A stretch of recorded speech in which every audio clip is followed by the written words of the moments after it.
China has recently optimized its COVID-19 response, shifting the focus from infection control to case treatment and making it easier for people to travel and for businesses to grow.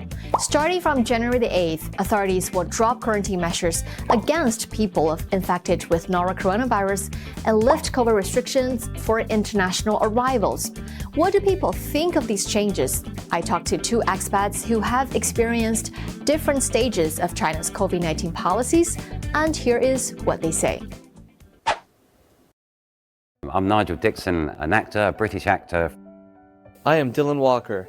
I am an American and I have been living in China for 7 years.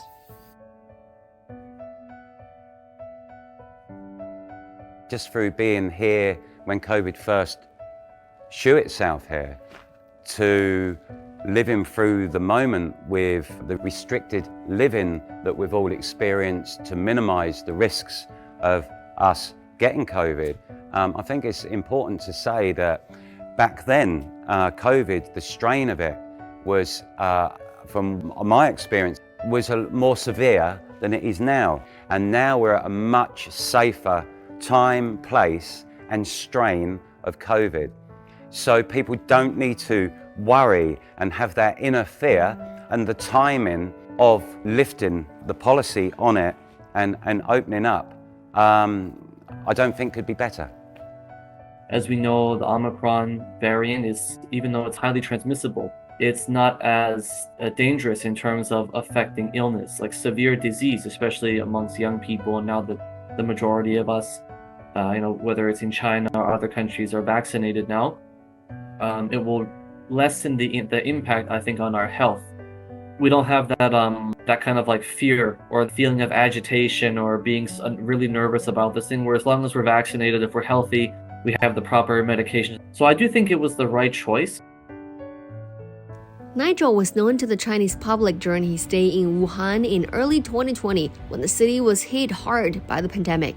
He shared his experience and life in China on social media and was very much welcomed. Just going back to that January when we started to learn that there was potentially a virus, I decided through my experience with working within community safety in the UK with police and schools and educational people that I had the ability to break the situation down into layers.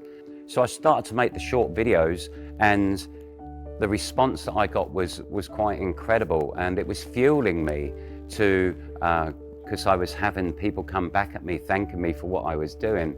I was finding myself in a situation where I was giving my experiences out live on TV news channels to places like Russia, Japan, South Korea.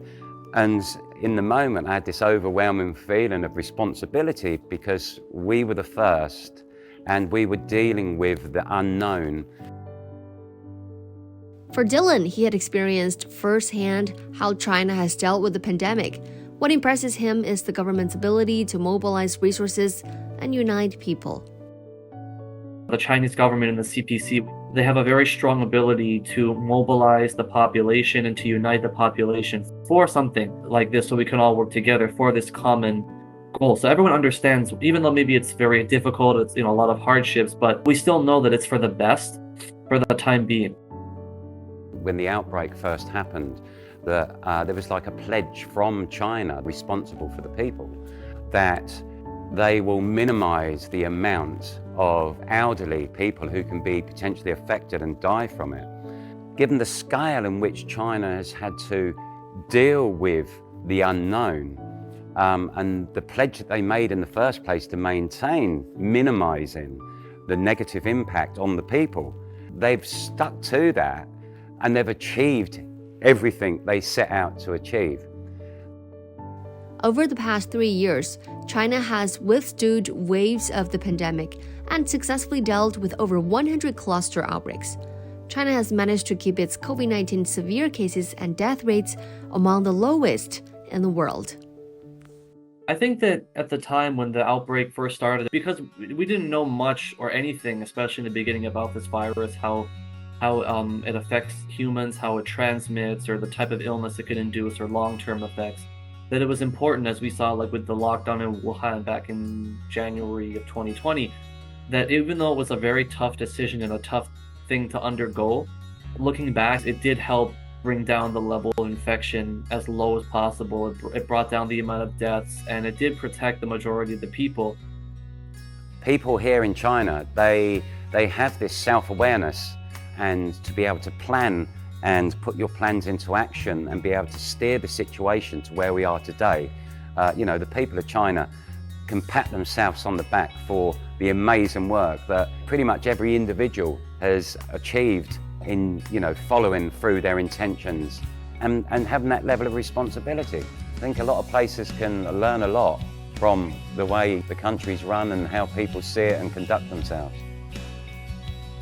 I do think, me including myself and other people who live in China, foreigners and locals, do have a sense of thankfulness and gratitude for the country and the government doing their best, keeping all of us safe for these past 3 years now. But in the end, I think it's good that we all have this mindset that we are the number one person responsible for our own health.